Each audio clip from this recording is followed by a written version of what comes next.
not just the mass shootings, but the gun violence that we're seeing in the neighborhoods. How do you plan to tackle gang violence to help reduce gun violence? Let's talk about gun violence.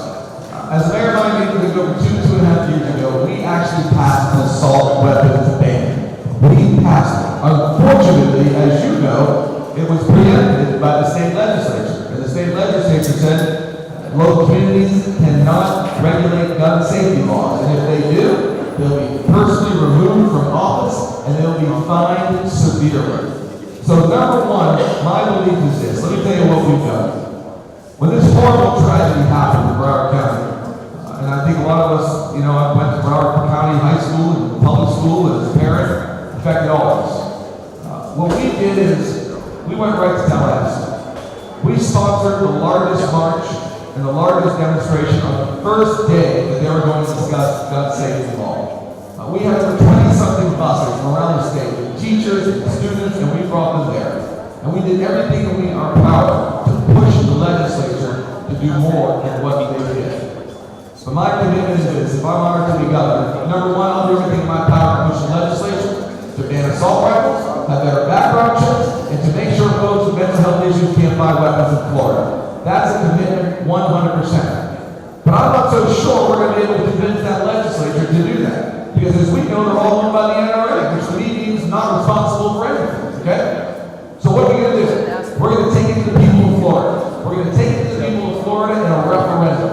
We're going to ask the people of Florida, number one, do you want to ban assault rifles? And number two, would you like your local governments to have the ability to regulate their own gun safety laws? And I believe the people of Florida are going to say absolutely yes. So plan A, and that's plan B. Let's talk about engagement of millennials on boards, committees at the state level. What have you done in the city of Miami Beach to diversify folks who are on committees and on boards in your city? Well, I can answer that question. The most important board that we have in Miami Beach is our planning board. And as the mayor of Miami Beach, I was honored to recommend and sponsor the first African American ever on the board of Miami Beach, who was accepted and became a planning board member of the city of Miami Beach. So we've done it on Miami Beach. And also when it comes to Memorial Day weekend, as you know, and a lot of you are local, you've seen what I've done to fight to make sure, working with the NAACP, but a weekend where they're enriched and have more opportunities to enjoy themselves with planned programs, and we have done that along with Commissioner Ariola, working with various African American groups to make sure that the following future Memorial Day weekends are more interesting, more exciting for the African American community going forward. But I know one thing: I'm honored to be governor of Florida. You're going to see a diverse boards. You're going to see folks that have never had a seat at the table have a seat at the table, whether that's African American, Haitian American, more women. It's going to be a very diverse board. The one thing everybody knows about me is that I say what I do, and I do what I say. And I'm running for governor. And you know what I think a lot of people realize about me is I really, truly do not need to be governor. I want to be governor. And that's a very, very big difference.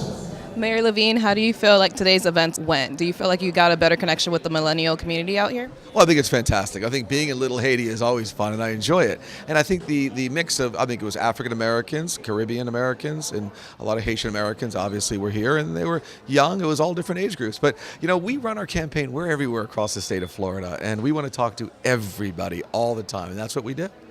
And what do you feel that you and your camp will do for the Haitian community out here? Well, I think it's interesting because I spent so much of my life going to Haiti almost every single week. So I think I have a great understanding of Haitian Americans and what's important to them. And I think, like most Americans, they want better jobs, they want better education, they want to make sure we have great environmental policy, they want non-discrimination, and truly they want affordable housing.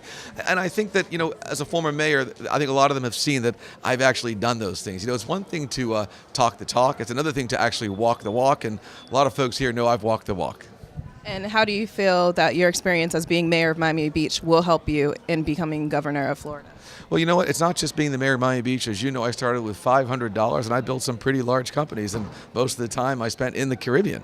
And I think being able to be a CEO and founding a company from nothing and living that American dream and then giving back and becoming mayor, I think people appreciate that because, people want economic opportunity and they want to know that you're not just a politician, because we know one thing about politicians, that they spent their whole life in government and sometimes they don't understand how to create economic opportunities. So I think I'm able to bring the best of both worlds, and I think a lot of these millennials here say, wow, he's actually done it in the private sector. He's actually been in the public sector.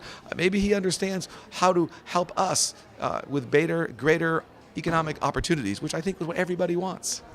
For the millennial that's watching this right now, what would you say to them when they say that, well, I want to see change? What would you tell a millennial right now watching? I would say I agree 100%. And I think the way we're going to see change is to make sure that you can get to college without college debt, to make sure that we have the best universities, the best public schools, that we have great environmental policy, that you truly can live and have affordable housing. But more importantly, I'm somebody that understands that we need to bring great companies to Florida because we don't want you to have to go up north for a high-paying job. We actually brought the minimum wage up in Miami Beach, and we need to do it statewide. But the key, as President Kennedy said, a rising tide lifts all ships. And I think millennials are looking for economic opportunities, high-paying jobs. I mean, they'd love to stay in Florida, and we need to create the right environment for those companies to come here, the Amazons, the Apples, the eBays, the GEs, all of them, so that they can get the right jobs.